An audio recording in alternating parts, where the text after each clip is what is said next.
Hey friends, welcome to the Creative Business Mindset. This is your backstage pass to the realities of turning your passion into profit. My name is Joke. I'll be your host. I'm a busy mom of 3, navigating the twists and turns of life and business. You'll get the good, the bad, and the glorious mess of starting afraid, the determination to keep going no matter what. Everyone knows you for that one thing. You know what I'm talking about. It's the thing that comes so naturally to you that you're happy to do it for free. That was me until I made 6 figures in my first year as a home stager. I've made so many mistakes so you don't have to. If this Nigerian girl can do it, you, my friend, can do it too. Let's go. Today, I'm coming to you from a place of deep clarity and a whole lot of sunshine that I'm still carrying around in my head, because this episode was birthed from stillness, from silence, from something that I now call the workation. Work and vacation. I used to be a workaholic. Let me take you back to that time that we would all rather forget the pandemic. When the world slowed down, I realized just how fast I had been moving up until then. And like many entrepreneurs, I was in constant motion, juggling the to-do list, answering emails, showing up for everyone but myself.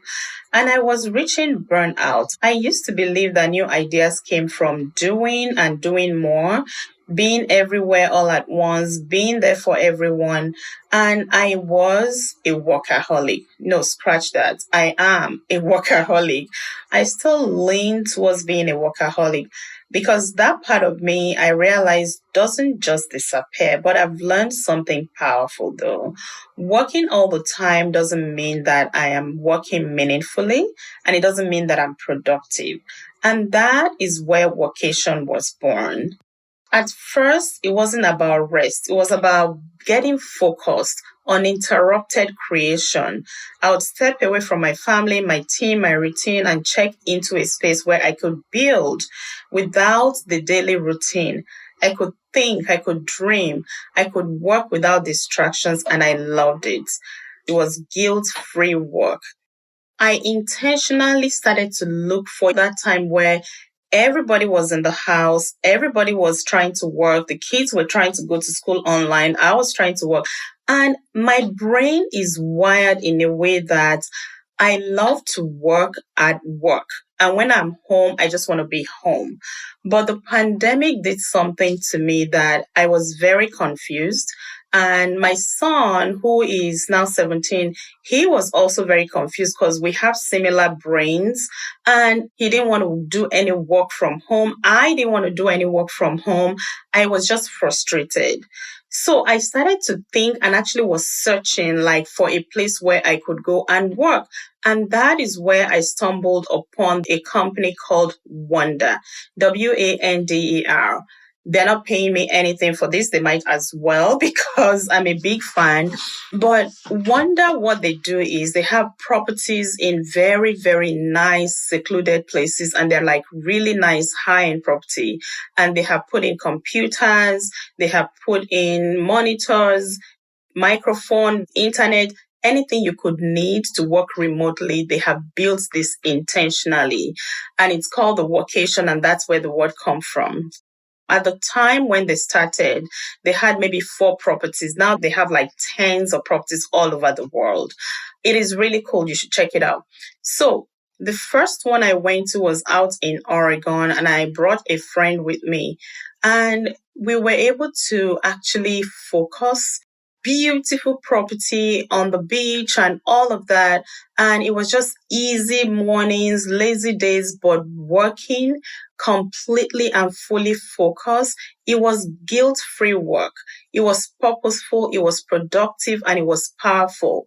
And it birthed something for me that I started to think, I need to do this more often. So every year now I set time aside, and it's my pre-birthday retreat because I love to spend my birthday at home with my family, but I like to be able to get away somewhere before that and do whatever the doctor ordered for me. And it's usually rest.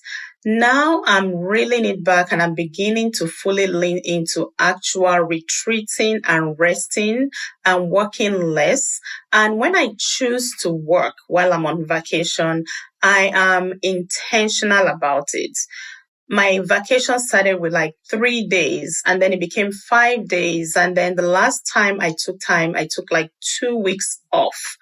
And sometimes I've taken a friend, sometimes I've taken a team member, and we map out the next level of our business, of our career, of our goals in life.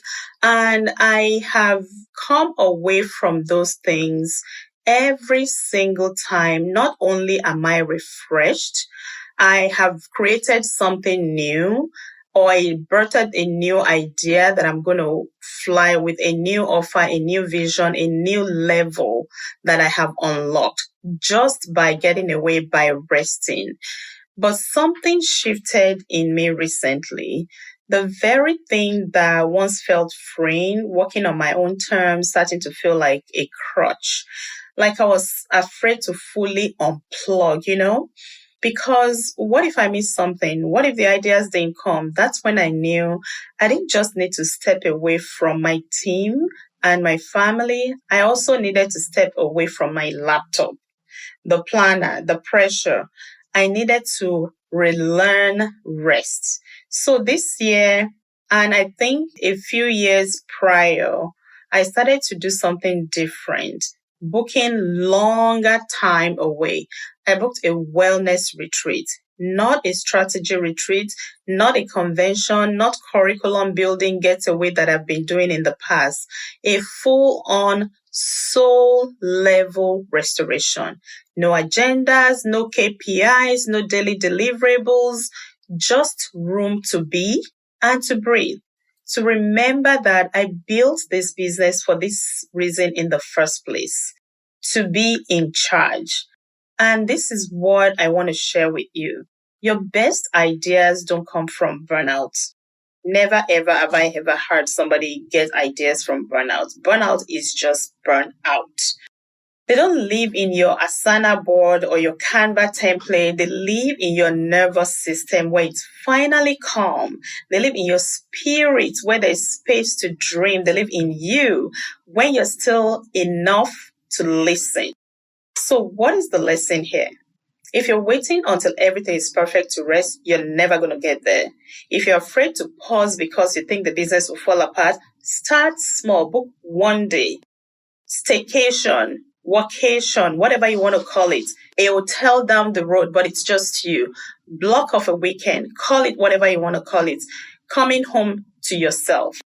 The difference now is that I have learned to stop chasing clarity through overconsumption. I create by pausing. Because I used to feel like, oh, I needed some class, some coaching, some strategy session. There is always room for that. And I do a lot of that still. But there is also time to just be. We were created to be, not to do. Yes, I still love me a good power hour and I love to get together. Even on those vacations, those retreats, I still connect with like-minded people or bring a friend, bring a team member with me and we can do a power hour.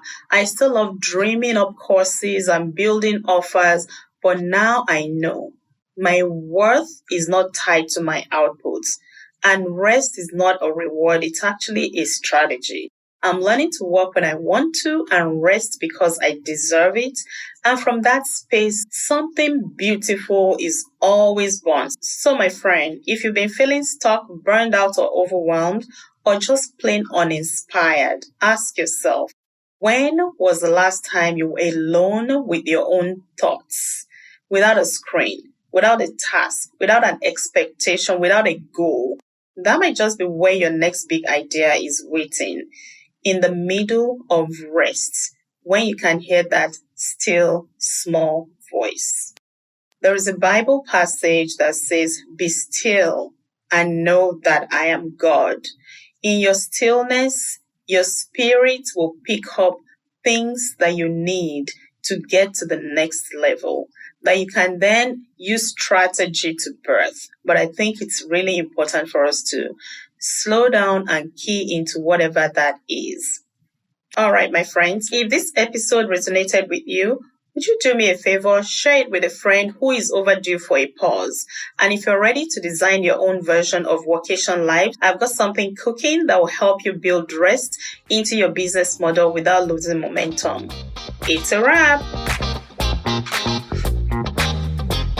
You've been listening to the Creative Business Mindset podcast. Remember to share, like, and subscribe. Thank you for listening and keep doing all the things. Until next time.